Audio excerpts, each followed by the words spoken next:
जय राधा माधव कुंज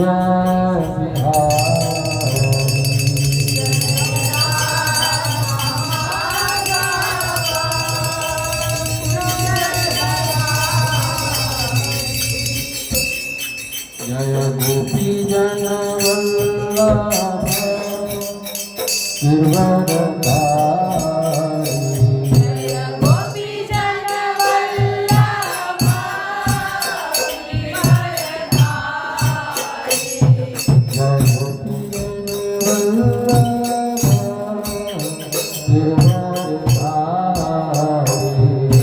गोपी जन वल्लभ गिरवरधारी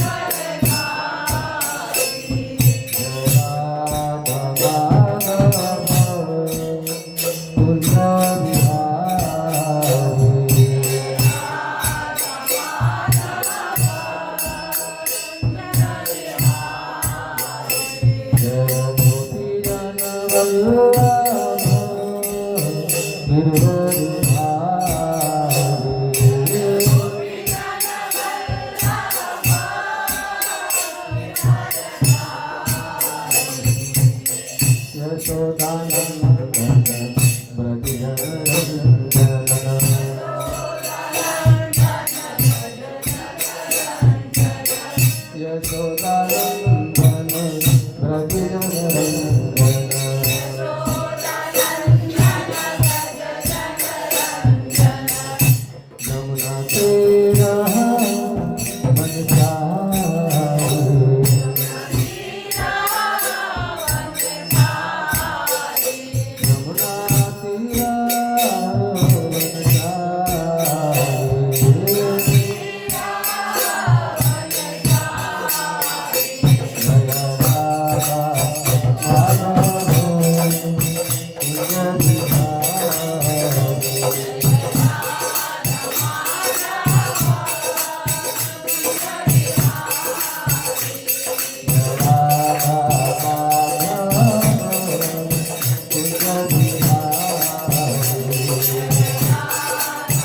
जय ओम विष्णुपाद ब्रह्महंस परिव्राज का आचार्य अष्टोत्तर सती श्री भक्तिधाम स्वामी श्रील प्रभुपाद की नित्य लीला प्रविष्ट इस्कॉन भवनाचार्य श्रील प्रभुपाद की जय ओम विष्णुपाद ब्रह्महंस परिव्राज का आचार्य अष्टोत्तर श्री श्रीमद् भक्ति सिद्धांत सरस्वती ठाकुर श्रील प्रभुपाद की अनंत कोटि वैष्णव वृंद की नाम आचार्य श्री हरिदास ठाकुर की प्रेम से कहो श्री कृष्ण चैतन्य प्रभु नित्यानंद श्री अद्वैत गदाधर शिवासादि गौर भक्त वृंद की श्री राधा कृष्ण गोप गोपीनाथ श्याम कुंड राधा कुंड गिरि गोवर्धन धाम की वृंदावन धाम की मथुरा धाम की पुरुषोत्तम क्षेत्र जगन्नाथपुरी धाम की मिथिलापुरी धाम की अयोध्यापुरी धाम की जनकपुरी धाम की गंगा मैया यमुना मैया की जय भक्ति देवी तुलसी महारानी की कलयुग धर्म हरिनाम संकीर्तन की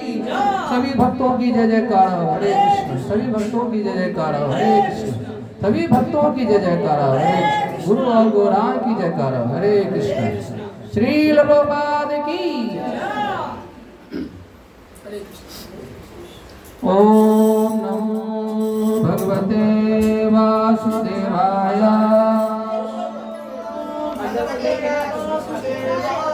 ओम नमो भगवते वासुदेवाय ओम नमो भगवते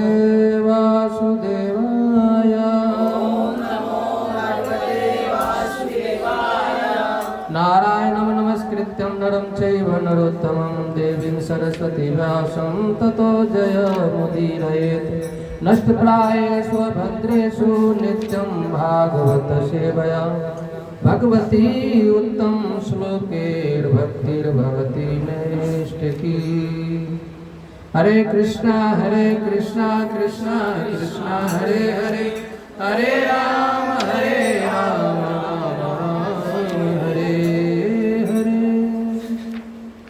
हरे कृष्ण।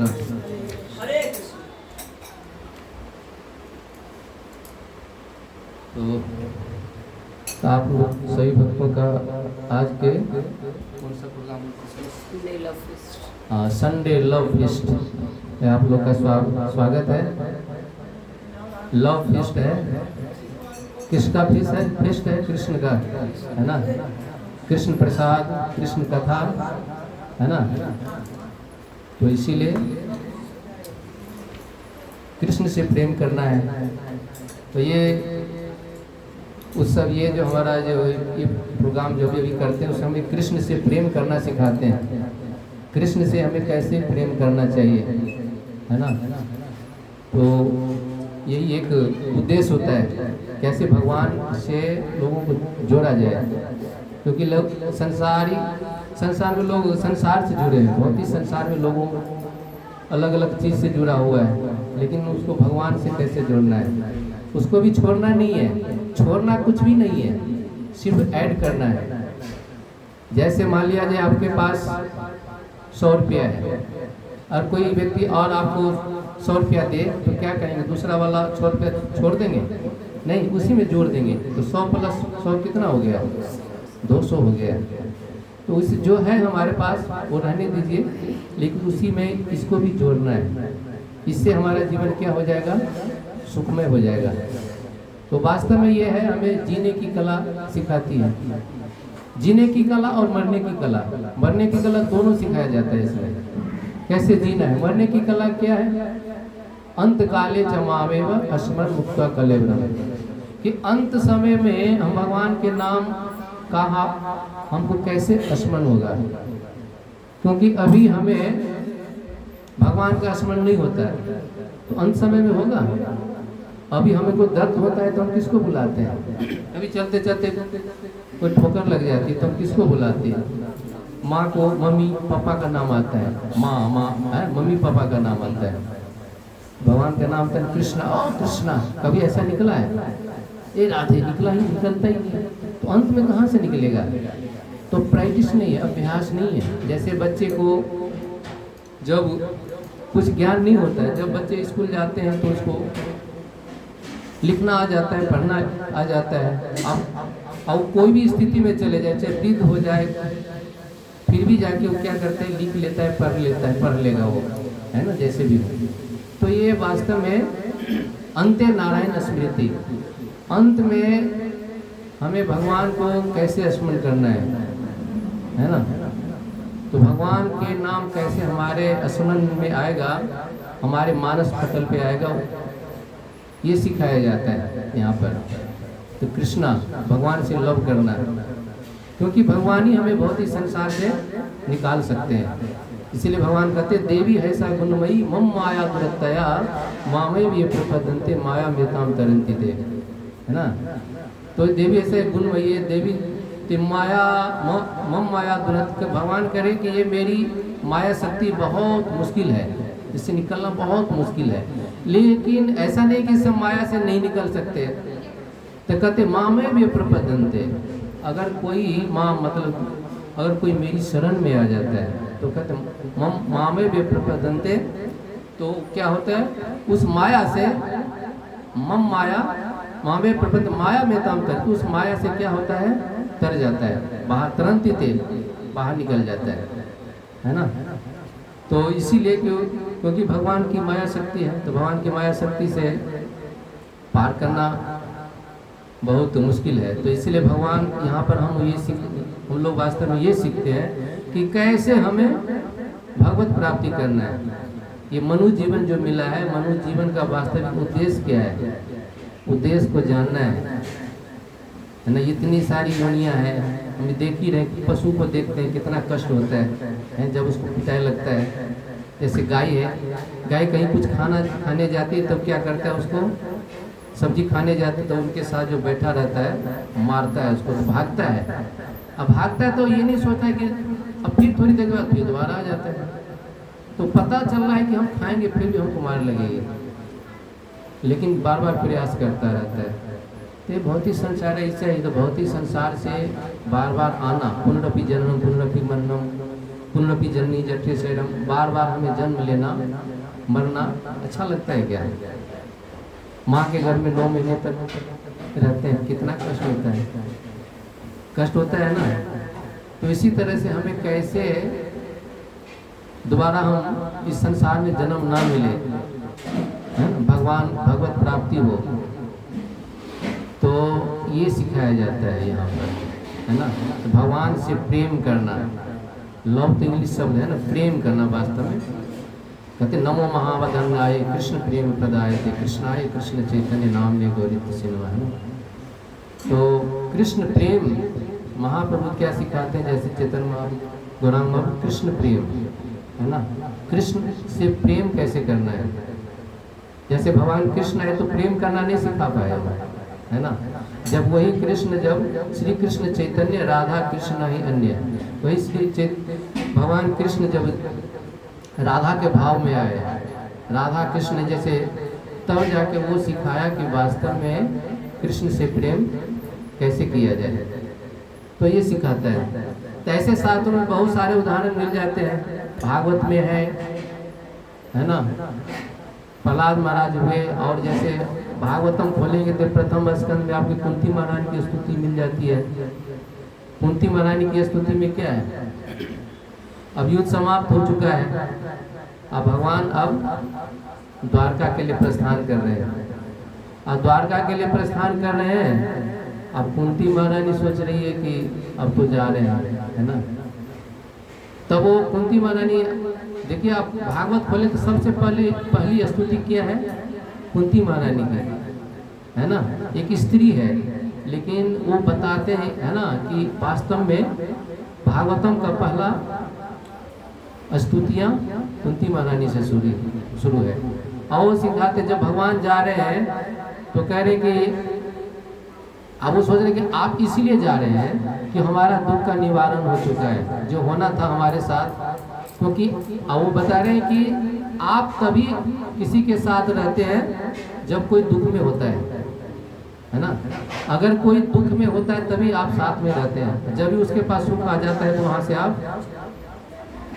उनको छोड़ के चले जाते हैं। तो कुंती महारानी स्तुति कर रहे हैं। कोई ऐसे व्यक्ति है, कोई माता या कोई ऐसा व्यक्ति प्रार्थना नहीं कर सकता है, कह रहे कि जो कष्ट हमको पहले जो मिला है भविष्य में, वही कष्ट दोबारा हमको दे दीजिए।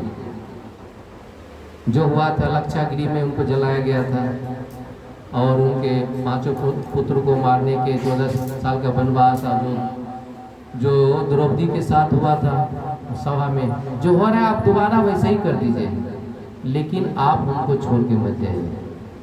उनका ये पर्पस है कि भगवान कह रहे कि जब आप हमारे सामने रहते हैं, जब मैं आपका दर्शन करती हूँ, तो हमारा क्या है, भौतिक संसार से हमारा क्या होता है, भवरोग है, भौतिक संसार हमारा जो कष्ट है वो हमारा कटता है ना, हमारा प्रारब्ध कटता है। इसीलिए क्या करें, आप हमारे साथ रहिए। तो ये ऐसा प्रार्थना कोई व्यक्ति कर सकता है ना, भगवान, है ना।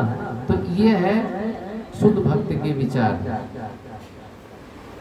और दूसरा उदाहरण किसका मिलता है, दूसरी स्तुति उसके बाद क्या है, 8वें अध्याय में स्तुति है कुंती महारानी की, और 9वें अध्याय में,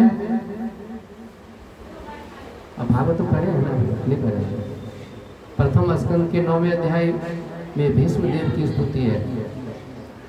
भीष्मदेव भगवान से प्रार्थना करते हैं, है ना।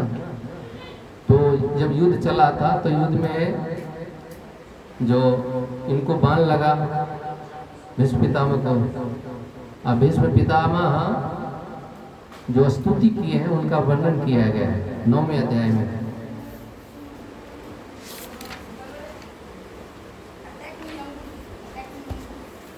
तो हमारे साथ आप लोग उच्चारण कर सकते हैं।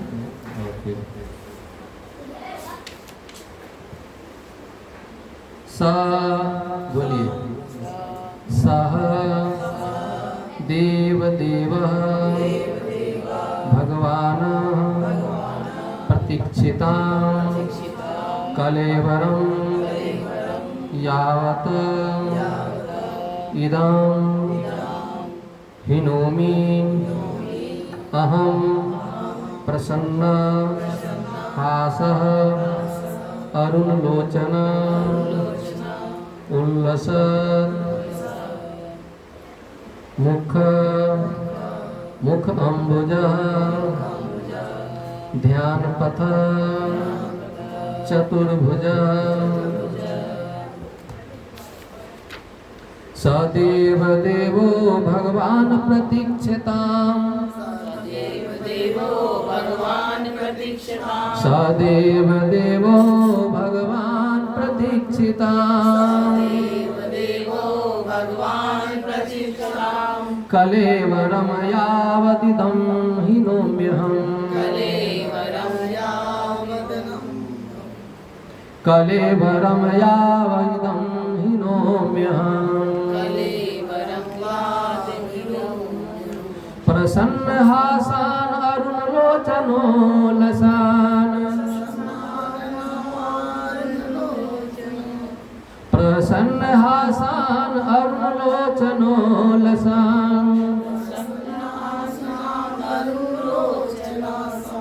मुखाम्बुजो ध्यान पथः चतुर्भुज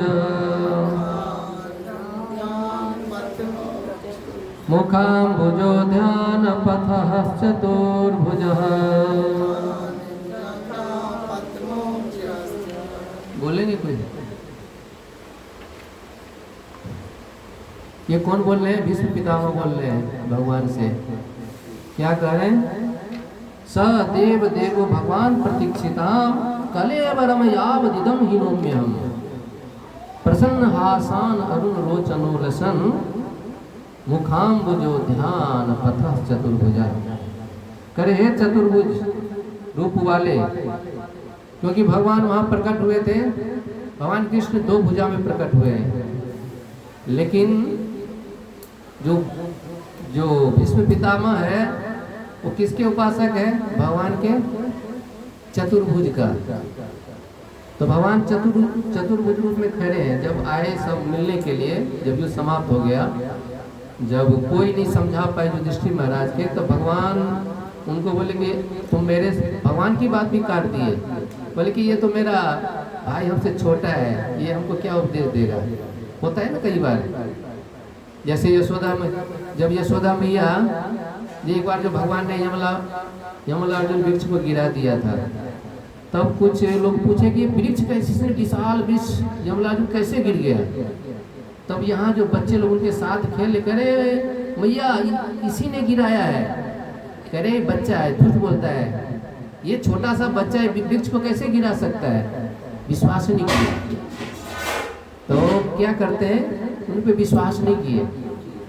तो इसी प्रकार से जो उनके वात्सल्य भाव में है, मेरी बच्चा है, ये बच्चा क्या कर सकता है। पूतना जैसे राक्षसी को वध कर दिए, तो क्या बता रहे हैं कि ये भगवान की कृपा है, नारायण की कृपा से ऐसा हुआ है, नहीं तो ये बच्चा क्या कर सकता है, ये नहीं कर सकता है ना। तो इसी प्रकार से जो भगवान की जो लीला है हर कोई नहीं समझता, वात्सल्य भाव में सोच रहे हैं कि ये मेरा बेटा है ना। तो एक बार कह रहे कि ये बच्चा कैसे कर सकता है। तो एक बार यही ऐसा ही हुआ, एक बार यशोद उसने माखन खाया था भगवान ने, तो उनकी माँ ने उनको ओखल से बांध दिए। और जब ये बात बलराम जी को पता चल गया कि कन्हैया को तो बांध दिया है मैया ने, तो वहाँ से आया पूरा पुकारते हुए, शेषनाग तो है ही वो, कि किसने बांधा, ये तो परम है ना। बोले लगे ये तो भगवान है, ये है वो, अच्छा ये भगवान विष्णु है, ये है, वो सब कहने लगे। बोले कि अच्छा।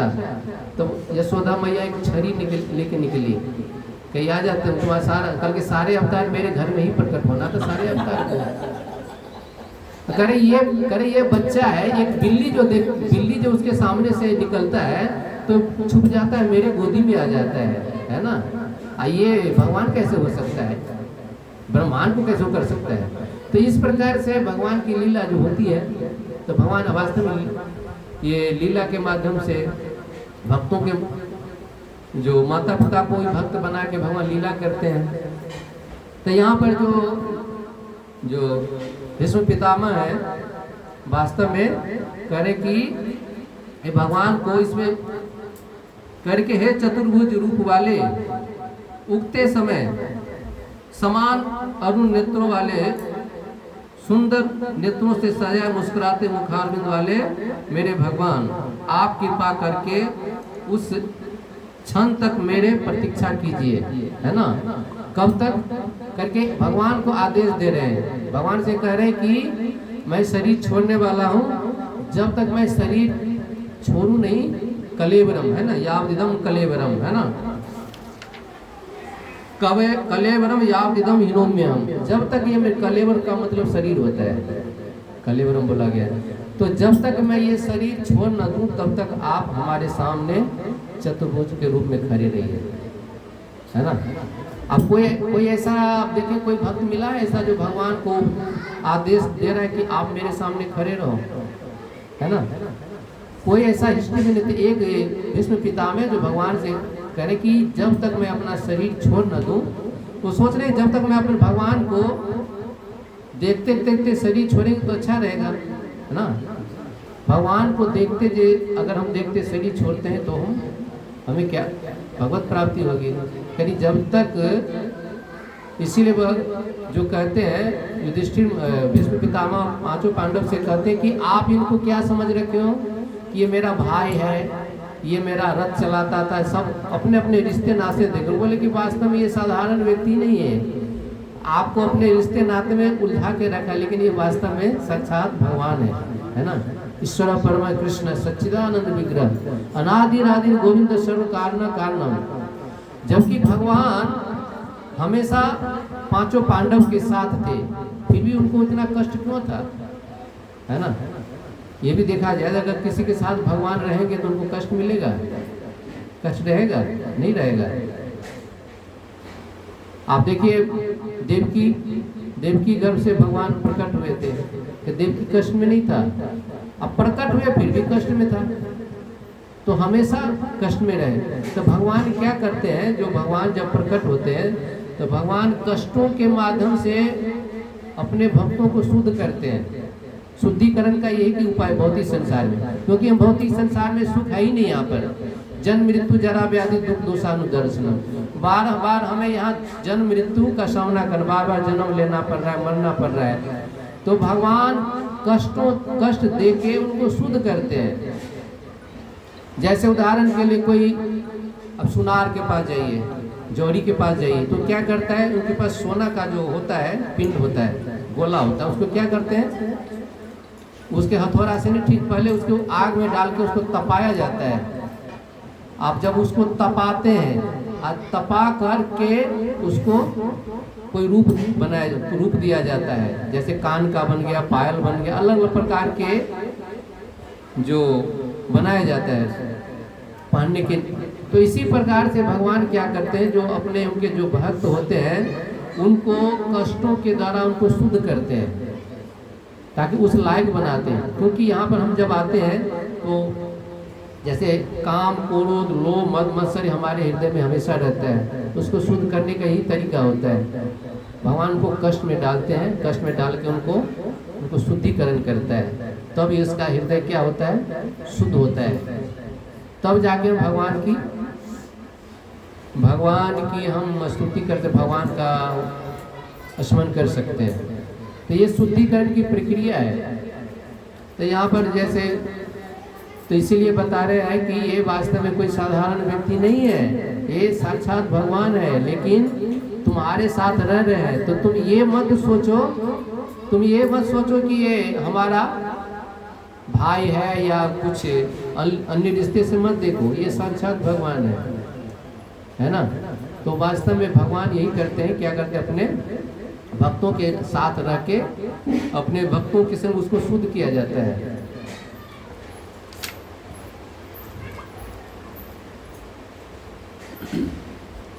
तो प्रभुपाद जी इसके तात्पर्य में लिखते हैं कि भीष्म देव अच्छी प्रकार जानते थे कि भगवान श्री कृष्ण आदि नारायण है, उनके आराध्य देव चतुर्भुज भगवान श्री नारायण थे।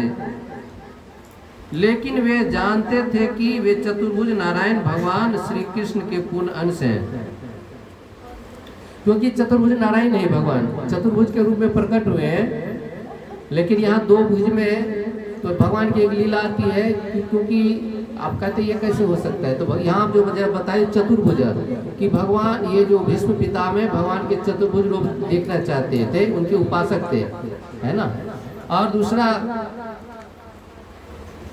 परोक्ष रूप से उन्होंने इच्छा व्यक्त की कि भगवान श्री कृष्ण अपने चतुर्भुज नारायण के रूप में प्रकट हो।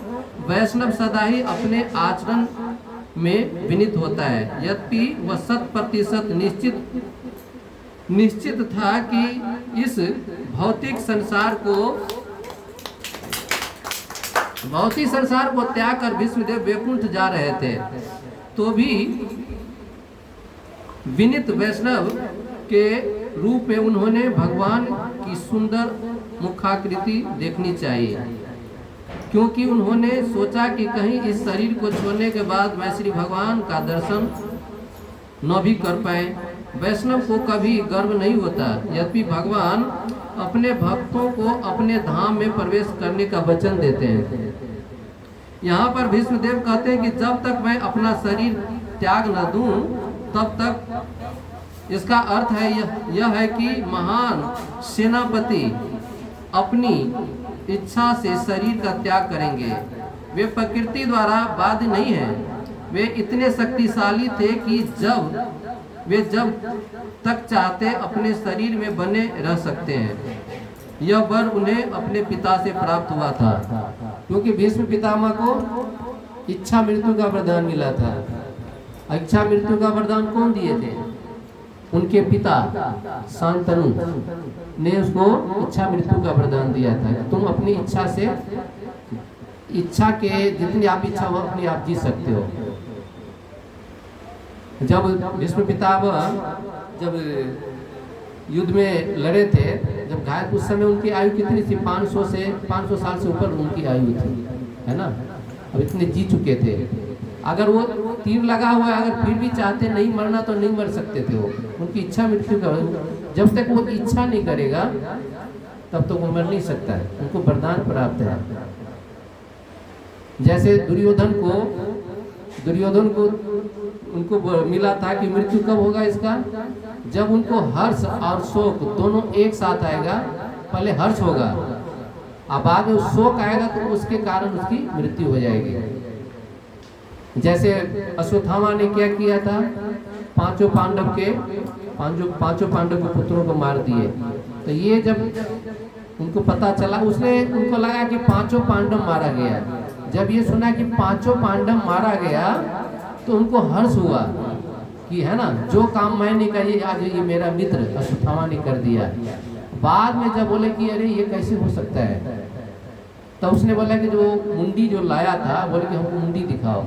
जब मुंडी उनके सामने, जब जैसे दबाते तो उनसे वैसे पच की तरह, जैसे बच्चा का होता है ना, ऐसे दब जाता था। तो बोले कि ये महाशक्तिशाली भीम है ना, इतने पराक्रमी है जिसे मैं भी नहीं जीत सकता था। जब उनको मुंडी की तरह ऐसे दब गया, तब बोले कि किसका शरीर लगा। तब बाद में बताया कि मैंने गलती से क्या किया है, जो पांचों पांडव के जो पुत्र उसको उनका गला काट के लाया। तो पहला तो हर्ष हुआ कि मैं पांचों पांडव को अंत में मारा गया। जब दूसरा हुआ कि मेरे कारण बच्चे की मृत्यु हो गई, बच्चे को मारा गया, इसके कारण उनको शोक हुआ, दुख हुआ। ये हर्ष और शोक के कारण उसी समय दुर्योधन ने प्राण त्याग था। नहीं तो उससे पहले इतना गदा के प्रहार से जैसे जंघा टूट गया, फिर भी वो जीवित थे। जब ये हर्ष शोक दोनों एक साथ हुआ तब उसकी मृत्यु हुई। तो ये वरदान का फल होता है। तो ये जो वरदान होता है, तो वरदान में यही जितनी शक्ति होती है। जैसे हिरण्यकशिपु को वरदान मिला था, दिन में मरे न रात में मरे, सुबह में मरे न शाम में मरे, घर के बाहर न घर के अंदर, न मनुष्य मार सके न पशु मार सके। इतने सारे वरदान थे, लेकिन भगवान ने इस वरदान को रखते हुए उसको सत्य करने के भगवान ने क्या किया, नरसिंह के रूप में, लेकिन मनुष्य मार सके न पशु, नो माँ के गर्भ से जन्म लेना भी वाला भी नहीं मार सकता था। तो भगवान ने क्या किया था, किसी को माता पिता नहीं बनाया, वो खंभे को ही माता पिता बना लिया। अब कोई ऐसा हिस्ट्री में कोई ऐसा व्यक्ति मिलता है जो खंभे से कोई बच्चा प्रकट भी हो गया हो, है ना? ऐसा नहीं है। तो इसीलिए क्या करते हैं, तो भगवान अपने भक्तों की इच्छा पूरी करने के लिए ऐसा करते हैं। तो ये वरदान बहुत शक्तिशाली होता है। इससे जो हिरण्यकशिपु है, लोग हजारों लाखों साल तक तपस्या करते तब जाके उनको वर प्राप्त होता है, वरदान प्राप्त होता है देवी देवताओं से। तो ये वरदान बहुत शक्तिशाली होता है। तो इसी प्रकार से इनको भी वरदान था, इनका इच्छा मृत्यु का वरदान था। अब वास्तव में ब्रह्मचारी थे, ब्रह्मचारी व्रत का पालन किए थे। तो ब्रह्मचारी व्रत का जो पालन हो, तो बहुत उनके शक्तियाँ होती है, उसके अंदर सिद्धि होती है उनके कई सारे, है ना? तो इसी तरह कई सारे चीज इनके पास थे। तो इसीलिए उनको अपने पिता शांतनु का वर प्राप्त था। इसके कारण वो जितना चाहे वो जी सकते थे। लेकिन अब इनकी इच्छा नहीं थी, वो सोच रहे कि अब भगवान के सामने शरीर छोड़ूंगा तो अंते नारायण स्मृति, अंत समय में भगवान का स्मरण होता है तो क्या होगा, हम भगवान के धाम में जाएंगे।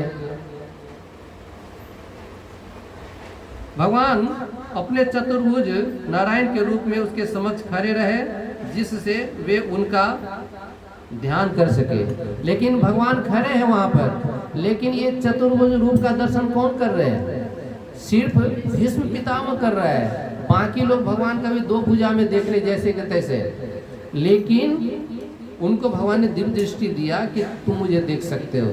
जैसे व्यक्ति कोई शरीर छोड़ता है, यमदूत का दर्शन किसको होता है? घर में से घर में कोई वृद्ध व्यक्ति जैसे कभी शरीर छोड़ दिया तो सबको यमदूत का दर्शन होता है? नहीं, जो व्यक्ति शरीर छोड़ रहा है उसी को दर्शन होता है। तो इसीलिए तो उनको भीष्म पितामह को दर्शन कर रहे थे, भगवान के चतुर्भुज रूप का दर्शन कर रहे थे। क्योंकि भगवान क्या जैसा इच्छा करेंगे, जैसे अर्जुन ने कहा कि मुझे अपने विराट रूप दिखाओ, तो भगवान उनको विराट रूप दिखाया। तो विराट रूप का दर्शन महाभारत में सब नहीं कर पाए, कुछ ही ऐसे व्यक्ति थे बिरला जो देवी देवता ऊपर से देख रहे थे, विराट रूप का दर्शन कर पा रहे थे। अब कुछ थे यहाँ पर जो विराट रूप का दर्शन किए, लेकिन सब नहीं कर पाए, है ना? और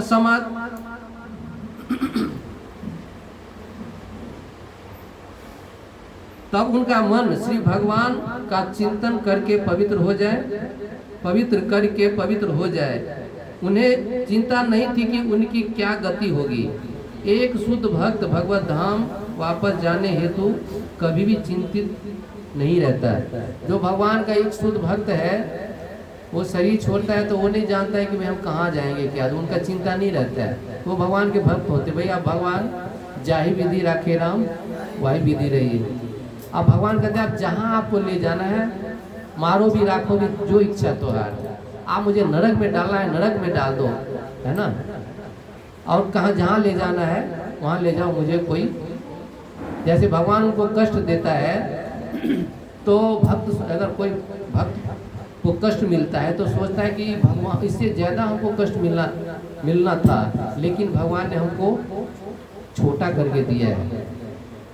अगर सुख मिलता है तो बोलते हैं कि मैं इसके अधिकारी नहीं हूँ, लेकिन भगवान बहुत कृपा में है कि हमको ये सुख दे रहे हैं, ये चीज़ हमको दे रहे हैं। तो हर स्थिति में वो भगवान के प्रति प्रतिकूल ही सोचता है, अनुकूल सोचता है, प्रतिकूल नहीं सोचता है वो।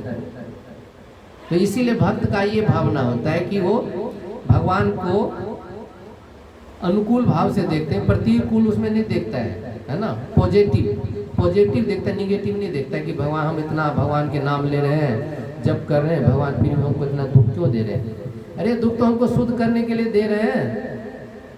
ये तो हम जब तक हम शुद्ध नहीं होंगे तो भगवान के पास हम कैसे जा सकते हैं। इस शरीर से जा नहीं सकते, शुद्धिकरण की प्रक्रिया है। जब तक हम शुद्ध नहीं होंगे तब तक नहीं जा सकते। तो शुद्ध करने के लिए भगवान अलग अलग तरीके से, जैसे कोई बच्चा है तो कोई बच्चा बिगड़ता है तो माँ उसको सुधारने के लिए कई प्रकार की प्लानिंग करता है ना। तो उसी तरह से भगवान भी हमें शुद्ध करने के लिए, अपने धाम ले जाने के लिए अलग अलग प्लानिंग करते हैं कैसे उनको शुद्ध किया जाए। तो इसीलिए क्या करें, भक्त चिंतित नहीं रहता है, कर भगवान जहाँ ले जाएंगे वहाँ हम जाएंगे। श्री भगवान की इच्छा पर पूर्ण आश्रित रहता है। यदि भगवान इसे नरक भी भेजना चाहे तो भी वह समान रूप से तुष्ट होता है। बोला कि भगवान तुम्हें नरक जाना तो ठीक है, मैं नरक जाने के लिए तैयार हूँ। अगर भक्त अगर नरक में जाएगा तो क्या होगा, क्योंकि उनको नरक में ले ही नहीं जाएगा। नरक में जाएगा तो सारे जो पापी लोग सब शुद्ध हो जाएंगे। जनक जी की इच्छा थी एक बार नरक को देखने की, है ना। तो नरक देखने की इच्छा थी तो उनको लग रहा था जनक महाराज तो आप जानते ही हैं, अब उनको अगर नरक में ले जाए सारे पापी का क्या हो जाएगा, उद्धार हो जाएगा। तो उनको तो इस प्रकार से जो बोले भक्त को नरक नहीं ले जा सकता, ले जाएगा तो उनको देख के वो जाएगा, वहाँ भी हरि नाम करेगा, हरे कृष्णा कृष्णा कृष्णा हरे हरे, हरे राम राम राम हरे हरे। और नरक में का एक बार ये मंत्र बोल दिया तो फिर क्या होगा, सबका कल्याण हो जाएगा। इसलिए यमराज ने क्या कहा था, यमदूत को यमराज ने समझाया था कि आप उस व्यक्ति को पकड़ के लाना मेरे पास, जीवान भक्ति भगवत गुण नाम देयम, जो भगवान के नाम नहीं लेता उस व्यक्ति को पकड़ के लाओ। जीवान भक्ति भगवत गुण नाम देयम चेतस न स्मृति तच्चरणारविंदम, जो अपने चित्त से भगवान का स्मरण नहीं करता उस व्यक्ति को मेरे पास पकड़ के लाओ।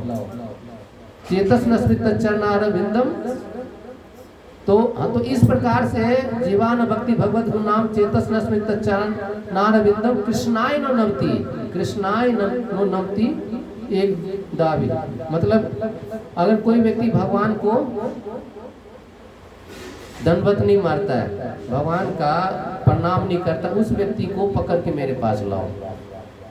उसको जो व्यक्ति भगवान के नाम ले रहा है, अगर कोई व्यक्ति भगवान के नाम ले रहा है उसे कोई अपराध भी हो जाता है, मान कोई व्यक्ति भगवान के नाम लिए और उनसे अपराध हो गया तो यमराज कुछ नहीं कर सकता है, उनके रेंज से बाहर है वो। अब इसका जो भी अपराध है, उनका जो भी कुछ शुद्ध करेंगे वो भगवानी के माध्यम से होगा, वो भगवानी करेंगे। जैसे अजामिल का भी यही हुआ था, नारायण बोल दिया, बोले कि तुम्हारे रेंज से बाहर है, अब जो उनको सजा देना है वो अब भगवान देंगे, तुम कुछ नहीं कर सकते। तो भगवान के उसमें आ जाता है। तो इसीलिए क्या होता है, जो भक्त होता है हमेशा इसे मुक्त रहता है। इसलिए करें उनको नरक में भी जाए उनको कोई डर नहीं रहता है। डर यही नहीं कि भगवान के नाम लेना, क्या डरना है? डर किसको होता है? जो चोर होता है, जो चोरी करता है उसको डर रहता है कि वो पकड़े जाएंगे। जो चोरी नहीं करेगा कहेगा तुमने चोरी किया, इल्जाम लगा दो, लेकिन बाद में पता चले तो चोरी किया नहीं तो छोड़ देगा। तो इसीलिए जो चोरी किया ही नहीं, जो पाप किया ही नहीं, उसको क्या डर? इसीलिए भक्त लोग नरक जाने से नहीं डरते। कहले तुमको नरक जाना है तो ठीक है, हमको डाल दीजिए, तो वही जाके हरि बोल करेंगे। जैसे कोई व्यक्ति को, जैसे कई बार भक्त को पकड़ के जेल में डाल दिया जाता है, तो भक्त लोग वहाँ जाके भी कीर्तन शुरू करते हैं। वहाँ भी कई सारे भक्तों को कीर्तन करना सबको सिखा देते हैं, वही में नाम जपना शुरू कर देते हैं, है ना? वहाँ भक्ति बना देते हैं। तो ये प्रभाव होता है। भक्त कहाँ भी, जहाँ कहीं भी जाए, वो अपना कार्य नहीं भूलता है। उनका एक ही काम होता है, भगवान की सेवा, है ना? हर प्रकार से भगवान को कैसे खुश हो। शुद्ध भक्त की तो एक ही इच्छा रहती कि है कि कुछ भी हो, लेकिन वह सदा श्री भगवान के चरण कमलों का चिंतन करता रहे। भीष्मदेव की इतनी इच्छा थी कि उनका मन श्री भगवान के चिंतन में लीन रहे और वे इसी तरह चल बसे, उसी तरह भगवान के चरणों में लीन रहे और भगवान को शरीर छोड़ दे। जैसे कोई व्यक्ति भगवान के नाम ले रहा है, हरे कृष्णा कृष्णा कृष्णा हरे हरे, हरे राम राम राम हरे हरे, ऐसे करते करते अगर शरीर छूट गया तो अच्छा होगा ना? फिर नाम लेते लेते पार हो गया। तो एक शुद्ध भक्त की सर्वोच्च अभिलाषा यही होती है। इसके बाद आवाज समझ आ रहा आप लोग को? इसके बाद भीष्मदेव स्तुति की है भगवान की। तो स्तुति है तो बहुत लंबा है, एक दो स्तुति बताएंगे आपको।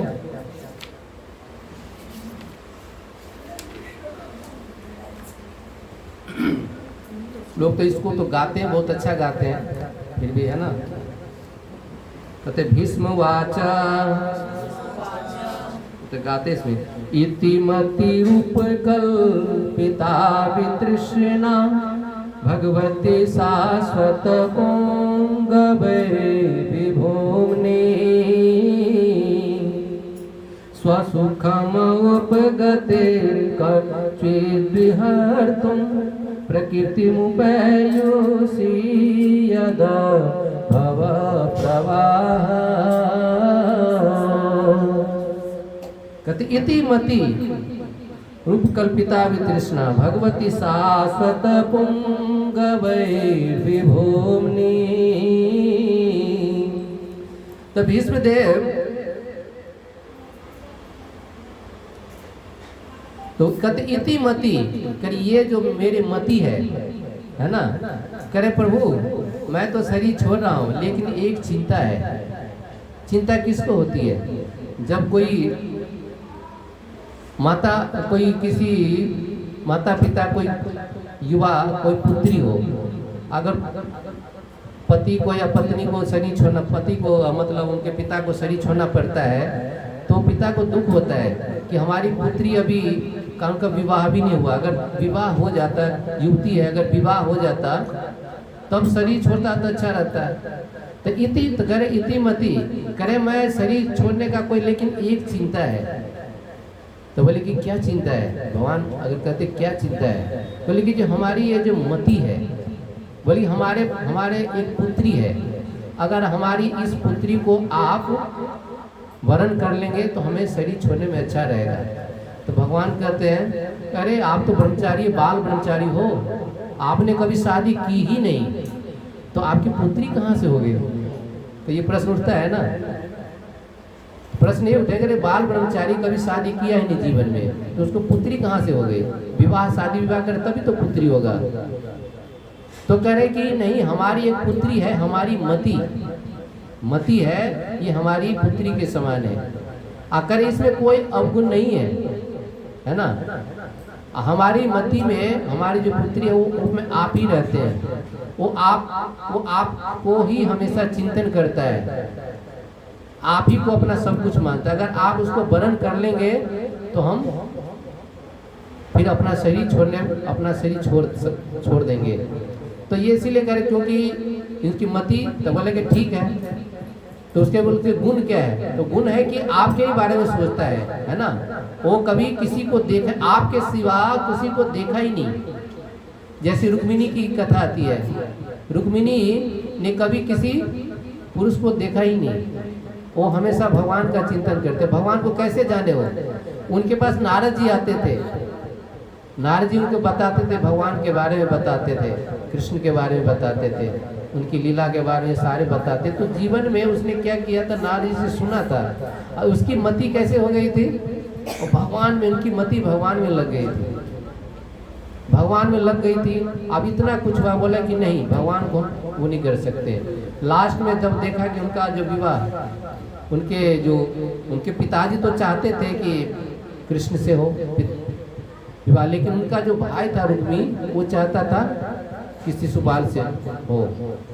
तो उसने लेटर लिखा उसको, लेटर लिखे कि आप देखिए, मैं आपको चाहती हूँ, अगर आप हमको वरण करेंगे तो ठीक है, आप जैसे भी हो, चाहे अगर, क्योंकि घर वाले तो राजी होंगे नहीं, तो इसीलिए आप जैसे भी हो उनको ले जाइए, भगा के ले जाइए, चाहे जैसे भी ले जाएं सारा, लेकिन हम आपको अपना पति मान चुके हैं। अगर ऐसा नहीं हुआ, अगर हमारा विवाह अगर शिशुपाल से हुआ तो मैं क्या करूँगी, जहर खा के मर जाए। तो भगवान ये चिट्ठी लिखा था, ये चिट्ठी लेके ब्राह्मण लेके द्वारका गए, और वास्तव में लक्ष्मी, ये रुक्मिणी वास्तव में साक्षात लक्ष्मी है, लेकिन भगवान ने उसको बोले कि ठीक है। तो भगवान आए, उनको ग्रहण कर ले गए। तो इसी प्रकार से तो उनके चित्त में भगवान ही था, क्योंकि बचपन से भगवान का ही दर्शन किए थे। भगवान के बारे में दर्शन तो नहीं किए थे, भगवान के बारे में सिर्फ श्रवण किया था। श्रवण करने मात्र से उनमें श्रद्धा हो गई। जैसे हम लोग क्या करते हैं, भगवान के बारे में श्रवण करते हैं, कीर्तन करते हैं, अब भगवान का दर्शन अभी तो पता नहीं भगवान का दर्शन हुआ कि नहीं, भगवान के एक चित्र के रूप में देखते हैं, लेकिन वास्तव में जैसे होता है दर्शन वैसा भी हुआ नहीं है। लेकिन हम चिंतन करते हैं, श्रवण कीर्तन करते हैं, धीरे धीरे करने से हो सकता है भगवान का दर्शन होगा, कई लोग करते भी होंगे। तो इसीलिए क्या है, तो अपने मति में भगवान तो इसीलिए कह रहे कि आप कि हमारा जो पुत्री है आप से प्रेम करती है, आप उसको ग्रहण कीजिए, अब फिर जाके हम अपना, तो भगवान बोले कि ठीक है। तब जाके भगवान ने क्या किया, तो ये प्रार्थना कर रहे हैं, कौन, भीष्म पितामह कर रहे हैं, भगवान से प्रार्थना कर रहे हैं कि ये मेरे पुत्री का वरण कीजिए, और ताकि मैं अपने चैन से अपना शरीर छोड़ सकूं। तो भीष्म देव ने कहा, अभी तक मैं जो सोचता था, जो अनुभव करता था, जो चाहता था, वह विभिन्न विषयों तथा वृत्तियों के अधीन था, किंतु अब मुझे उस परम शक्तिमान भगवान श्री कृष्ण में लगाने दो, जो सदैव आत्मतुष्ट रहने वाले हैं। तो आप भगवान क्या, भीष्मदेव आप अपने आप को क्या के पूरी तरह से भगवान की स्तुति में अपना फोकस की, भगवान की स्तुति की है। और फिर दूसरे श्लोक में कहते हैं, त्रिभुवन कमलम तमाल वरनम रविकर गौरवरावरम दधाने बपुरलक ककुला वृताननाब्जम विजय सखे रतिरस्तु में नवध्या। भगवान श्री कृष्ण अर्जुन के घनिष्ठ मित्र थे, है ना। वे इस धरा पर अपने दिव्य शरीर में प्रकट हुए, जो तमाल वर्ण बताएगा। तमाल वर्ण, तमाल वर्णम, भगवान का रूप कैसा है, तमाल वृक्ष, श्यामला, है ना, तमाल वर्णम वृक्ष करे, तमाल वृक्ष सदृश नीले रंग का है। भगवान के शरीर के रूप का वर्णन किया गया है। कि भगवान श्री कृष्ण का रूप देखने में कैसे ले, तमाल, कैसे हम उदाहरण देखें कैसा रंग है, ऐसे कभी नील बादल के रूप है ना, तो तमाल एक वृक्ष होता है। आप कभी वृंदावन गए होंगे तो वृंदावन गए होंगे तो जब भगवान के आप दर्शन के राधा रानी के बिल्कुल सामने सामने राधा श्याम सुंदर के सामने सामने एक तमाल वृक्ष है। हाँ, तो वो तमाल वृक्ष है, रोज भगवान का दर्शन करते हैं, है ना। कितने सौभाग्यशाली है हम लोग, तो करके आ जाते हैं, लेकिन वो हमेशा भगवान का दर्शन करते हैं। अगर इतना दिक्कत हो रहा है, लेकिन वो चाहता था कि काट दे उसको, बोले कि नहीं काट, क्योंकि तमाल वृक्ष का बने भगवान का ही एक स्वरूप है। उनका शरीर तीनों लोक, उच्च मध्य तथा अधोलोक में हर एक को आकृष्ट करने वाला है। उनका चमचमाता पीताम्बर तथा चंदन की चित्रावली से सज्जित मुख कमल मेरे आकर्षण का विषय बने और मैं सकाम फलों की इच्छा न करूं। सकाम करें तुम्हें इच्छा नहीं, मैं सिर्फ आपके बारे में सोचूं, हमें संसारिक चीज की इच्छा न हो, है ना। तो ऐसे ब्रह्मचारी इच्छा तो नहीं होनी चाहिए। तो इसी कह रहे कि मैं उस भगवान कृष्ण का क्या करूं, स्मरण करूं। हम उसी तरह हमारा मन आप में लगा रहे जब तक मैं शरीर छोड़ूं नहीं तब तक। तो इसमें कई तरह से भगवान के युद्ध में भगवान ने जैसा जैसा युद्ध हुआ, जो उनके साथ जो हुआ था उसका सारा इसमें वर्णन किया गया। युधि तुरग जो विधूम्र विश्व कचु ललित श्रम कृताशे मम निशित शरीर विद्यमान त्वचि विलसत कवचेस्तु कृष्ण आत्मा। तो युद्ध क्षेत्र में बता रहे हैं कि युद्ध भूमि में जो भगवान के शरीर कैसे हो गए थे, युद्धि तुरग जो, जब भगवान जो युद्ध कर रहे थे तो युद्ध से जो घोड़े के से टापू से जो धूल उनके धूली जो उड़ते हैं, तो भगवान का शरीर जैसे रथ चलाते, जब क्योंकि रथ चलाते भगवान तो सारथी का रूप, सारथी बने हुए थे, सबसे आगे सारथी आगे होता है। जब रथ चलाते तो धूल उड़ के क्या करता था, भगवान के ऊपर पड़ता था, तो भगवान का शरीर धूल धूर्षित हो गया था। तो उस समय देख रहे हैं कि जो भीष्म पितामह ने देख रहा था कि भगवान देखो क्या भगवान की लीला है। तो धूल धूर्षित शरीर को क्या कर रहे हैं, भीष्म पितामह कर रहे हैं, स्मरण कर रहे हैं कि आपका शरीर जब युद्ध कर रहे थे तो धूल धूर्षित हो गया, उस शरीर का मुझे स्मरण हो रहा है।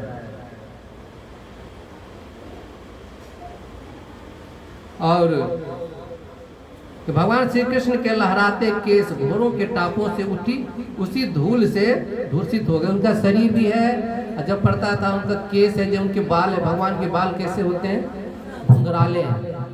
भगवान के बालों का वर्णन करें कि जब आपका बाल है ऐसे इतना सुंदर है, ये बिल्कुल स्प्रिंग की तरह है, इसको करो तो सीधे यहाँ तक आ जाता है, हाँ कम चरण तक आ जाएगा, छोड़ेंगे तक फिर ऐसे तो गोल ऐसे हो जाता है। उस बाल का वर्णन कि आपके बाल, आपका वो बाल जो इतने सुंदर आपका बाल है वो क्या हो गया, तो धूल धूर्षित हो गया था, उसका स्मरण कर रहे हैं। जैसे हम लोग भगवान के मंदिर में आते हैं तो भगवान का दर्शन कैसे करते हैं, दर्शन करने की प्रक्रिया क्या है, भगवान के चरण से, भगवान के चरण देखते हैं। आप धीरे धीरे चरण के माध्यम से चरण देखा, उसके बाद धीरे धीरे ऊपर घुटना, उसके बाद कमर, उसके बाद नाभि, पूरे ऐसे ऐसे करते करते उसके बाद उसके मुख, क्योंकि भगवान के भक्त हमेशा भगवान के चरणों को ही देखता है ना। तो भगवान के भक्त हमेशा चरण को ही देखते हैं, तो हमेशा तो इसी तरह ये भगवान का जो भीष्म पितामह वास्तव में उनका वर्णन कर रहे हैं कि भगवान का जब आप युद्ध कर रहे थे तो आपका शरीर कैसा हो गया था, घोड़ों के टापों से उठी धूल से धूर्षित हो गए थे, तथा श्रम के कारण ज्यादा मेहनत करते रथ चला रहे थे, तो रथ चलाने के कारण उनका मुंह कमल पसीने की बूंदों से भीग गया था। भगवान के जब ज्यादा मेहनत करते हैं तो क्या होता है, जैसे पंखा बंद कर दें, सबका शरीर पसीना से तब हो जाएगा। सब को यहाँ बैठेंगे भी नहीं कई लोग, चलो बात है ना। लेकिन इसी तरह से, लेकिन वहाँ पे तो भगवान पंखा तो लगा नहीं था युद्ध क्षेत्र में। अब चल रहे थे, कितना गर्मी होगा युद्ध, है ना, कुरुक्षेत्र में। तो कह रहे कि आपका शरीर पसीने से तरबतर हो गया था और मेरे तीक्ष्ण बाणों से बने घाव, क्योंकि भगवान वो किए क्या कि भीष्म पितामह क्या किए थे, भगवान पे कई बार तीर चला दिए थे भगवान कृष्ण, क्योंकि सारथी पे तीर नहीं चलाया जाता है। तो भीष्म पितामह ने क्या किए थे, क्रोध में आकर भगवान पे तीर चला दिया था। तीर चलाने से भगवान का जो कवच है ना, जो कवच कुंडल, तो क्या वो टूट गया था। तो तीक्ष्ण बाणों से बने घाव के इन अलंकारों की शोभा और भी बढ़ गई थी, क्योंकि भगवान का शरीर कैसा हो गया था, कवच में खून निकल रहा था हर जगह से। तो अगर आपका शोभा और अच्छा देखने के दृश्य बहुत अच्छा लग रहा था। योद्धा थे ना, और उनका आस्वादन कर रहे थे, उसी का आस्वादन कर रहे हैं कौन, भीष्म पितामह। मेरा मन उन्हीं भगवान श्री कृष्ण के प्रति आकर्षित हो। देखिए, भक्त और भगवान के बीच में हमेशा क्या चलता है, प्रतिस्पर्धा चलती है। भगवान ने युद्ध में बोले कि मैं युद्ध नहीं करूंगा। सबसे पहले जैसे आप दुर्योधन आए भगवान से, रक्षा करके हमारे युद्ध करने वाले, हमें आपसे सहयोग चाहिए। तो भगवान ने संकल्प ले लिया कि देखो भाई, तुम दोनों भाई भाई की युद्ध है, मुझे बीच में आना अच्छी बात नहीं। होता है ना कि आप कहीं भाई भाई में कुछ ला रहे होता है, दूसरे गले आप भाई भाई में अपन निपट लो तो ज़्यादा अच्छा, हमको मत ले जाओ, ठीक है, हमारा भी उससे वो खराब होगा, तुम है ना। अगर तुम्हारे पास जाएंगे तो उनसे कहेगा इनसे तरफ से लड़ रहा है, तो बोले कि आपकी भाई भाई में युद्ध है, इसलिए मैं युद्ध नहीं करूँगा, है ना। तो इसीलिए मैं बोला कि मैं संकल्प ले लिया कि मैं अस्त्र शस्त्र नहीं उठाऊंगा। तब दुर्योधन सोच रहा है कि अब ये शस्त्र उठाएगा नहीं तो हम क्या करेंगे। तो उसने बोला कि चलिए आप अपना नारायणी अस्त्र है ना उनका, वो अपना दे दीजिए, उनका पूरा जो सैन्य वो ले लिए वो।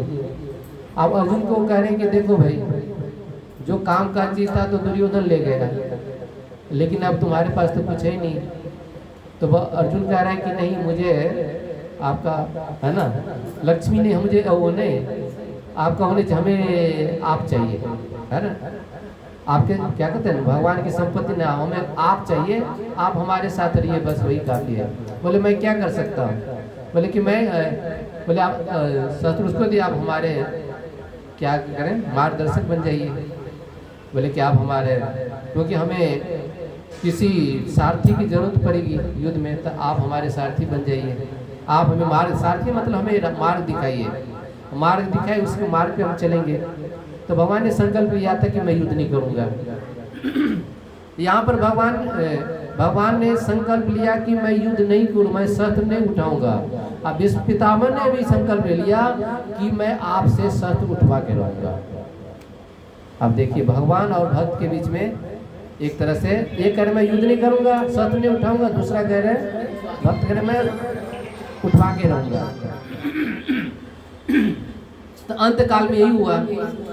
तो अंत काल में देखे कि जब भीष्म पितामह बाण चला रहे, अब तो अर्जुन को लग रहा है कि अर्जुन अब ये क्या कर रहे हो, तीर चलाओ, ये पसीना पोंछने का समय नहीं है, तीर चलाओ।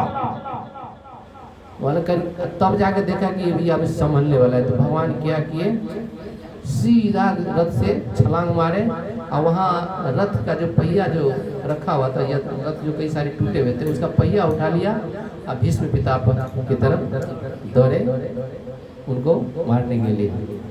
तो इस प्रकार से बोले कि देखा, तब जाकर के हाँ मैं आप बोले कि प्रभु आप तो कहे थे कि मैं अस्त्र नहीं उठाऊंगा, लेकिन आपके हाथ, लेकिन आज तो उठा ही लिए। बोले कि अगर कोई कहीं वो अस्त्र तो थोड़ी था, वो तो पहिया था। अरे भगवान के हाथ में कुछ भी रहे, वो अस्त्र का ही काम करता है ना। भगवान के हाथ में एक तिनका भी रहे, एक तिनका भी ऐसे छोड़ दे, उससे भी, जैसे बलराम जी ने तिनका छोड़ा था तो रोमहर्षण का क्या हो गया था, वध हो गया था रोमहर्षण का। तो इसी में भगवान के हाथ में कुछ भी रहे तो उससे वो अस्त्र का ही काम करता है। तो इसी प्रकार से जो भगवान और भक्तों के बीच में, तो इसी प्रकार से और स्तुति किए हैं। स्तुति तो बहुत लंबी है। तो एक भक्त और भगवान के बीच में ऐसा स्तुति चलता रहता है। और तो बहुत अच्छे स्तुति है इसमें। तो आप लोग को जो भागवतम जो पढ़ते हैं तो उसको पढ़ना चाहिए इसमें। तो भगवान एक युधिष्ठिर, जैसे आप देख रहे हैं, इससे हमें कई सारी शिक्षा मिल जाती है। भीष्म पितामह भी क्या किए, अपने शरीर छोड़ते समय कितना कष्ट है, उसने क्या किया था, भगवान का स्मरण कर रहे हैं, भगवान का नाम ले रहे हैं। भगवान कहेंगे हम आप हमारे सामने, मैं अपना शरीर छोड़ूं। तो चलिए, तो लेकिन दूसरी है, कई हमारे आचार्य लोग भी हैं, जैसे प्रभुपाद जी थे। जब प्रभुपाद जी अंत समय में जब शरीर छोड़ रहे थे, उस समय क्या था, उस समय प्रभुपाद जी लेटे हुए हैं और उनके जो भक्त लोग क्या कर रहे हैं, वो भगवत गीता भागवत का श्लोक बता रहे हैं। और प्रभुपाद जी क्या कर रहे हैं, उसका उनका परपट उनको बता रहे हैं कि ऐसे भक्त उनको रिकॉर्ड कर रहे हैं। तो अंत समय में भी, जैसे अंत समय में, इसलिए जो आचार्य जो होता है ना, आचार्य हो जाता है अपने आचरण से शिक्षा देते हैं। जैसे भीष्म पितामह एक आचार्य हुए, प्रभुपाद जी भी आचार्य, वो अपने आचरण से सिखाया कि मरते समय भी उसने क्या किया, भगवान की सेवा नहीं छोड़ी। जो मरते समय भगवान की सेवा नहीं छोड़ेगा तो भगवान उसको छोड़ेंगे? भगवान तो यही कह रहे हैं भगवत गीता में, यह इदम परमम गुह्यम मद भक्तेषु अभिधास्यति भक्ति महिम प्रणाम कृत्वा मामे वैसे संशय। जो मेरा प्रचार कर रहा है, जो प्रचार करते करते अगर शरीर भी छोड़ देता है तो मेरे धाम में, वो शरीर छोड़ दिया भगवान की सेवा करते करते, तो भगवान उसको करेंगे। जैसे गुरु महाराज थे, आप देखें जब गुरु महाराज शरीर छोड़ रहे तो उस समय क्या था, वो अनुवाद कर रहा था। वो क्या कर रहे, दिखा रहे, आरती कर रही थी भगवान। जैसे गुरु महाराज को मैंने देखा था कि वो हमेशा जो सभी 4:30 बजे तो कितना भी बीमार होता था, वो भगवान के अलगर में, राधा पार्षदी के अलगर में रहेंगे, जहाँ भी रहेंगे भगवान का वो पहुँच जाते थे वो।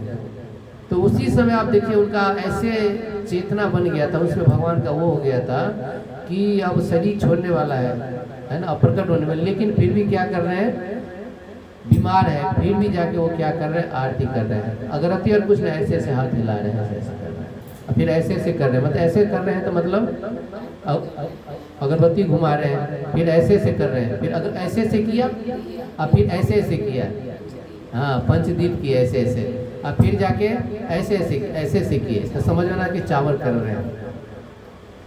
तो ये वास्तव में आचरण, तो एक वैष्णव जो होता है, एक आचार्य होता है, वो अपने आचरण से सिखाता है कि हमको कैसे शरीर छोड़ना है ना। अंत काले च मामेव अश्रवण मुक्त्वा कलेवरम, भगवान कहते हैं अंत काल में जो व्यक्ति मेरा नाम लेते वे शरीर छोड़ता है, वो मेरे धाम को आएगा। और अंत में नाम तो उसी का आएगा ना, उसी को आएगा जो भगवान के नाम लिया होगा, और जो कभी नहीं लिया है उसको कहाँ से आएगा। क्योंकि जब व्यक्ति का शरीर छूटता है, उस समय 40,000 बिच्छू जब एक साथ जो डंक मारता है, वो जो कष्ट जो होता है, एक बिच्छू अगर एक मच्छर काट लेता है तो आदमी को इतना कष्ट होता है, लेकिन एक बिच्छू काटे, फिर 40,000 बिच्छू एक साथ डंक मारे शरीर में, तब क्या होगा बताइए। तो वो डंक का जो दर्द होता है, शरीर छोड़ते समय मृत्यु के समय ऐसा कष्ट का अनुभव बता रहे हैं। अनुभव कैसे बताएंगे, ऐसे बताया गया इतना कष्ट होता है। तो ऐसे समय जो आचार्य जब गण होते हैं, जब आचार्य होते हैं, वो क्या करते हैं, वो महाभागवत होते हैं, वो क्या होते हैं, उससे परे होता है, कष्टों से परे। वो कितना भी कष्ट रहेगा लेकिन वो भगवान का सेवा नहीं छोड़ता, वो हमेशा अपनी भगवान की सेवा करते रहते हैं। तो ये आचार्य हमें सिखाते हैं, गुरुजन हमको ये सिखाते हैं, और हम लोग को क्या करना चाहिए, गुरु के पद चिन्हों पर चलना चाहिए, है ना। गुरु के पद चिन्हों पर जो हम जो गुरु से हमने देखे हैं, वो देख के अपने जीवन में प्रयास करना चाहिए, है ना, तभी जगह हमारा कल्याण होगा। ठीक है, तो आप लोग तो नाम ले रहे हैं, अच्छा है, लेकिन प्रयास करिए कि अब ऐसा कि कभी न छूटे, है ना। इसलिए कहते हैं हरि नाम को इतना जपो कि हद कर दो। हरि नाम को इतना जपो कि हद कर दो, ताकि लास्ट में जाके यमराज हमारा खाता को रद्द कर दे, है ना। हरि नाम इतना जपेंगे ताकि लास्ट में हमें जो यमराज का मुख का दर्शन न होना, भगवान का दर्शन हो। ठीक है, हरे कृष्णा। इसमें सब माला करते हैं। कितने लोग माला करते हैं? 16 माला कितने लोग करते हैं? 16 और 8 माला कौन करते हैं? 8 माला करते हैं। 4 2 और बिल्कुल उसमें कोई है जो बिल्कुल नहीं करता हो, वो हाथ उठाइए। यानी कि सब करते हैं। ठीक है, जो कर रहे हैं वो बढ़ाइए, जो नहीं कर रहे हैं वो करिए, यही कर सकते हैं। ठीक है, भगवान के नाम जाप करिए, भगवान की सेवा करिए, है ना। ठीक है, हरे कृष्णा। किसी का कोई प्रश्न? कुछ पूछना है तो किसी कुछ प्रश्न चल रहा है, जितना भी पूछ सकते हैं। अभी बैठे हैं सामने के बाद देने के लिए बैठे हैं, आप लोग लीजिए इनसे। उनका समय बहुत महत्वपूर्ण है, लेकिन अभी आपके सामने जाते हैं तो जो पूरा प्रचार में लागू हुई थी, उसके बाद स्वाभाविक से कीर्तन मधुबनी इस काम में थे और काफ़ी सीनियर कर्मचारी जो थे आ सकते पूछ करके कोनो भी प्रश्न पूछ सकते। कोई प्रश्न है तो पूछिए। कोई आपका कोई ऐसा हो जो समझ में नहीं आया हो, या कुछ और आपको कोई समस्या आ रही हो भक्ति में? कई बार समस्या आती है ना। नहीं है माता जी कुछ नहीं? ठीक है, हरे कृष्णा। श्रील प्रभुपाद की।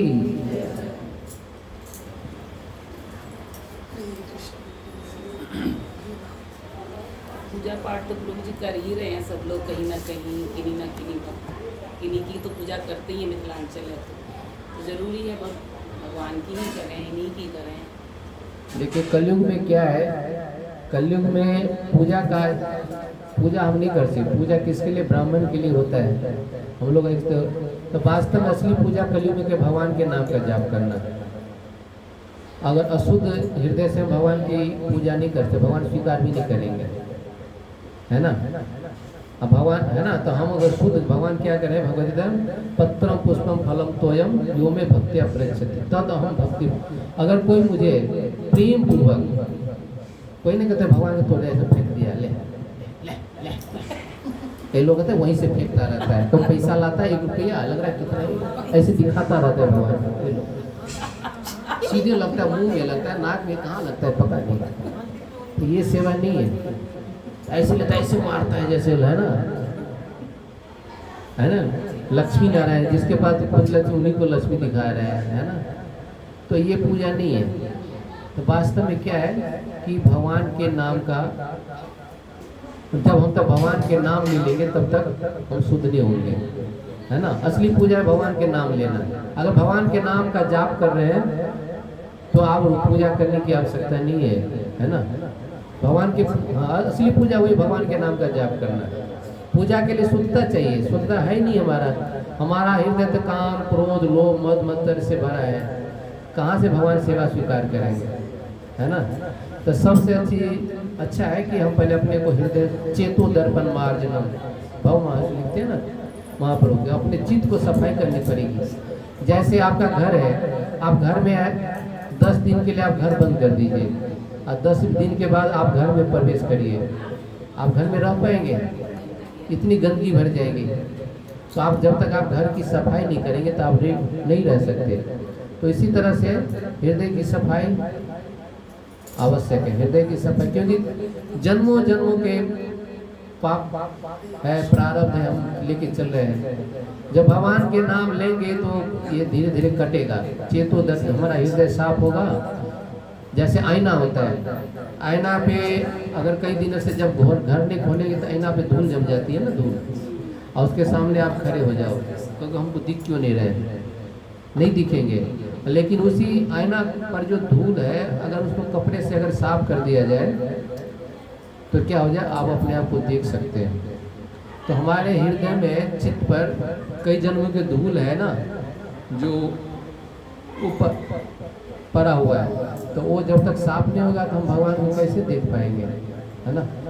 नहीं तो भगवान को ही मूर्ति के रूप में देखेंगे, ये करेंगे, है ना। जब हम भगवान के नाम को जब करते, है ना, करत करत अभ्यास से जड़मति बहुत सुजान, है ना, जब जितना करेंगे तो हृदय हमारा शुद्ध होगा, तब जाके हम भगवान को देख सकते हैं, तब हमारे भगवान के प्रति प्रेम आएगा, है ना। तब उसकी प्रक्रिया भी है, पहले हमें क्या करना है, श्रवण करना है, सुनना, जैसे सुने, फिर उसके बाद कीर्तन, जैसे कीर्तन होता है, जब श्रवण कीर्तनम, फिर जाके आपको, जब श्रवण के बाद कीर्तन आएगा, तब जाके आपको भगवान का स्मरण होगा, है ना, स्मरण होगा, तब जाके इच्छा होगी कि हाँ हमें भगवान की पाद सेवना कुछ सेवा भी करनी चाहिए, है ना। तो ये सब बाद में, तो पहला क्या है, श्रवण करना और कीर्तन करेंगे। सुनना, दो ही काम ज़्यादा करना है, श्रवण करना है, कीर्तन करना है, ये दोनों से हमारा हृदय शुद्ध होगा, ये एक रास्ता है। तो ऐसे, है ना, तो पूजा ही पूजा है। अगर मान लिया आप जब कर रहे हैं तो पूजा हो ही रहे हमारे, है ना। तो भगवान के, क्योंकि भगवान की पूजा हम तभी कर सकते हैं जब गुरु का आदेश होता है तब, नहीं तो ऐसे, है ना, मुश्किल है, अपराध होता है। लेकिन अब प्रयास करें, ज़्यादा से ज़्यादा जप करें, है ना, शास्त्रों को पढ़ें भगवत गीता में, ठीक है। तो ये है ज़्यादा, ठीक है।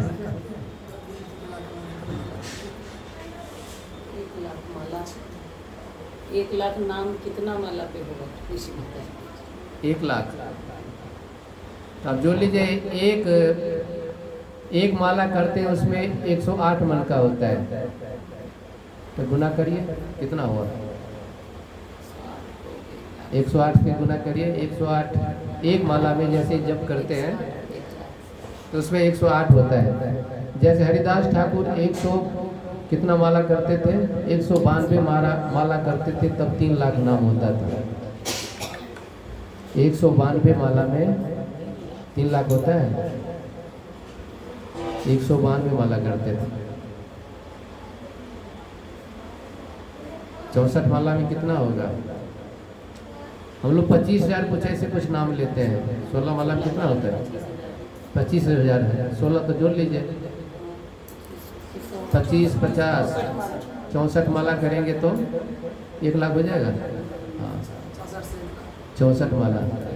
और भक्ति सिद्धांत सत्यनारायण ठाकुर थे प्रभुपाद जी के गुरु, वो 64 माला करते थे। हाँ, भक्ति सिद्धांत महाराज, है ना। जैसे हम लोग एकादशी के दिन 25 माला करते हैं। देखिए, पहले जब प्रभुपाद ने संस्था बनाई तो उनको बताया कि देखो सबको 64 माला करनी है। तो नया संस्था को चल रहा था कि प्रभुपाद जी प्रचार करना है, इतना हर जगह जाना पड़ता है, सब कुछ ना, है ना, डोनेशन भी लाना है, 64 माला भी, है ना, कैसे होगा। बोले कि वही सब जगह, बोले नहीं मुश्किल है। तो बोले कि चलो 64 नहीं करो, कम से कम 32 करो, 32 पे डन कर दें। फिर भी भक्त लोग का मन हो रहा है, आप प्रचार भी करना है। जैसे नया नया संस्था खुली है, कहेगा नहीं, गुरु कहने जब तक आपको 64 माला ना हो, 1 लाख या 1 लाख नाम ना हो, तब तक आप यहाँ से हिलना मत, कहीं नहीं जाना है आपको। तो कभी होगा प्रचार, तो जी पूरा दिन तो उसी में चला जाए, कहीं जा ही नहीं पाएंगे, किसी को कहने के लिए, प्रसाद देने के लिए, कुछ के लिए, रिच करने के लिए जा ही नहीं पाएंगे, प्रचार नहीं होगा। तब प्रभुपाद बोले कि तब जगह की भक्त नहीं तैयार हो रहे, तब जाके लास्ट में बोले कि 16 राउंड्स, मतलब 16 माला करनी है आपको मैक्सिमम, लेकिन उससे ज़्यादा करना है, लेकिन 16 करना ही है, 16 से कम नहीं होना चाहिए। एकादशी को, एकादशी कैसे तो कुछ नहीं, लेकिन बोले कि 16 माला करनी है। तो 16 माला करने, जैसे गुरु जी बताते एकादशी में 25 करना है, ग्रंथों को पढ़ना है, तो उसमें सब ऐड कर दिए, मिला जुला के हो ही जाएगा। 16 माला करेंगे तो 2 घंटा लग जाएगा, 2 सवा 2 घंटा लगता है। प्लस उसके बाद क्या करना है आपको, कुछ ग्रंथ को भी पढ़ना है, 2 घंटा ग्रंथ भी पढ़िए, 1 घंटा, तब जाके होगा, दोनों चीज़ हो जाएगा। तो बताए कि 16 माला, ठीक है, 16 माला करेंगे तो 2 घंटा लगेगा। जो भक्त लोग कर रहे हैं, जो प्रतिदिन करते आ रहे हैं, 6 महीना साल भर हो गया, उनको 2-2.5 घंटे में हो जाता है। और जो नया जुड़ेंगे, हो सकता है उनको एक माला में 15-20 मिनट भी लग जाए। और जब करते करते अभ्यास हो जाएगा तो हो सकता है आपको 6 मिनट, 7 मिनट, 8 मिनट में आपको एक माला हो जाए, है ना। लेकिन करना है। तो भक्ति सिद्धांत महाराज यहाँ के जो 64 माला नहीं करता है, जो प्रचार नहीं कर रहा है, कोई कुछ नहीं कर रहा है, भजनानंदी है, जो भजनानंदी है उनको 64 माला करना ही चाहिए। क्या भजन पे ही अपना निर्भर रहता है। हम लोग भजन पे निर्भर नहीं है, भजन भी करते हैं, सेवा भी करते हैं, इसीलिए दोनों करना पड़ेगा। तो 16 माला 16 करते हैं, उसके बाद प्रचार में जाते हैं, जरूरी है। अगर आप सेवा हुआ नहीं करते तो आप 64 माला कीजिए फिर, है ना। नहीं तो अगर सेवा करें, कोई सेवा है आपको दे रहे हैं, अगर कर रहे हैं, जैसे भगवान के लिए प्रसाद बनाना है, तो आपको कहना नहीं हमें तो 64 माला है, तो भगवान के लिए प्रसाद नहीं बनाएंगे, तब नहीं, पहले सेवा। इसीलिए कहते हैं, आरती में गाते हैं ना, सेवा अधिकार दिए करो निज दासी, है ना। सेवा मांग रहे हैं तो सेवा करना है तो ठीक है, 16 माला ठीक है। स्टार्टिंग में दिक्कत होता है, कोई बात नहीं, जैसे बच्चे 4 माला कीजिए, जब कोई 4 कर रहा है तो 6 कर दीजिए, ऐसे थोड़ा थोड़ा बढ़ाइए। एक अचानक बढ़ाएंगे तो फिर नहीं होगा, जो भी हो जाता है वो भी बराबर हो जाएगा। अभ्यास करना है ना उस पर, जैसे आपने 4 पे अभ्यास कर लिया है, तो अगर 4 पे हो जाएगा, आप चलो 2 बढ़ा के देखता हूँ, 2 बढ़ा दीजिए, तब 6 हो गया, तो 6 माला पे अभ्यास करो। वो 6 महीना मतलब 1 महीना 1 महीना मतलब 15 दिन बीत रहे, आइए 1 महीना करिए, 1 महीने का अभ्यास हो जाएगा, तब फिर 2 महीना, फिर 2 माला बढ़ा दीजिए। कई बार जो कहता है तब बढ़ाते हैं। और कोई जो भक्त जो ज़्यादा एडवांस होता है, जो अगर हमें करना है तो अपने आप बढ़ा देता है। कई लोग को कहना पड़ता है, बार बार कहता है तब जाके हाँ बढ़ा दे, नहीं बढ़ता है, ठीक है। तो 2 घंटा क्या, भगवान ने 24 घंटा दिए हैं, 24 घंटा में से हम 2 घंटा नहीं निकाल सकते भगवान के लिए। ये समय किसने, भगवान नहीं दिया है ना। अगर 2 घंटा भजन नहीं करें तो क्या होगा, है ना। पापों का पहाड़ है हमारे ऊपर, तो कम से कम 16 माला तो करें, तो कैसे उतरेगा। तो भगवान के नाम का जितना जप करेंगे उतना हमारा हृदय शुद्ध होगा और भगवान के प्रति हमारा प्रेम बढ़ेगा, ठीक है। हरे कृष्ण। किसी दिन 16 हो गया और किसी दिन 32-25 ऐसे कर लिया, और फिर किसी दिन सिर्फ 16 ही हुआ, तो इसमें 16 लेकिन मिनिमम हो रहा है, इसमें कोई अपराध? 16 तो 16 हो रहा है, ठीक है, मिनिमम करिए। अगर ज़्यादा हो रहा है तो अच्छी बात है। तीसरे दिन और कम हो गया, टाइम नहीं बचा तो नहीं 16 ही हो गया, नहीं ना होना चाहिए ऐसा। अगर ज़्यादा हुआ तो उससे भी ज़्यादा थोड़ा होना हाँ, ज़्यादा करना चाहिए। जैसे मान लिया आप जॉब कर रहे हैं, मान लिया आप जॉब कर रहे हैं, आपको 10,000 सैलरी मिलती है ना, तो हर महीना आपको 10,000 दे रहा है। एक महीना मालिक कह रहा है कि इस बार हमें घाटा, सुनिए 10,000 तो मिल रहा था, इस महीना आप 4,000 ले लो, आप लेंगे? बिल्कुल यही हमको सुनने में नहीं लेंगे ना, तो इसीलिए तो नहीं लेंगे। क्यों लेंगे भाई, हमको पूरा चाहिए। हाँ, तो उसी तरह से हमें ज़्यादा नहीं है, 16 वाला ज़्यादा नहीं है, 16 तो है, मान के चलिए किसी को लेकिन टारगेट में रखना है। बट कभी कभी 25-32 हो रहा है, फिर कभी सिर्फ 16 ही हो पा रहा है, तो उसमें कोई समय के 16 हो रहा है तो ठीक है, 16 वाला मैक्सिमम करना है।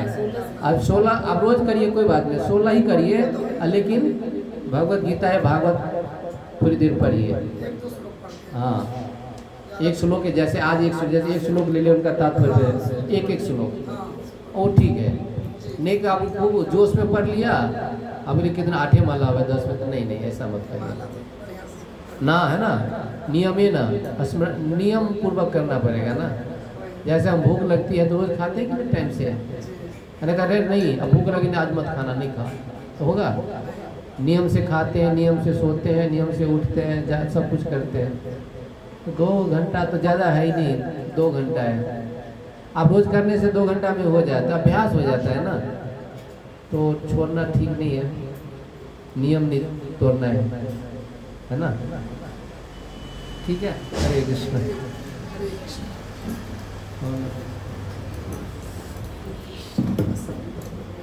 प्रभु जी ने इतना सुंदर लेक्चर हम लोग सामने मतलब इतना समय निकाल के दिया और यहाँ पे आए हैं। अभी अपना समय हम लोगों को कीमती दे रहे हैं प्रभु जी। तो अभी लगातार हम लोग को श्रवण सुबह भी 8 से 9 भागवतम की क्लास लेते हैं इसमें। और जब से आए हैं तब से शाम को भी लेक्चर ले रहे हैं। भाई जब से आए 5-6 दिन तो मुझे लग रहा है अभी। सेंटर। हाँ बिल्कुल यहीं पे हैं। और सुबह भी होती है 1 घंटे और शाम को भी होती है। तो आप लोग आइए और आएंगे तो फिर डेली भगवत गीता शाम को जो होती है प्रभु जी क्या दिन तक हो? अभी तो रुकी थी। अब इनको आप लोग रोक के रखेंगे तब ना आएंगे ही नहीं तो क्या करेंगे। तो प्रभु जी को बहुत धन्यवाद हम देंगे जो यहाँ पे ये तो इसके लिए हम लोग हरे कृष्ण महामंत्र सभी हरे कृष्णा कृष्णा कृष्णा हरे हरे हरे राम राम राम हरे हरे। श्रील प्रभुपाद की जय।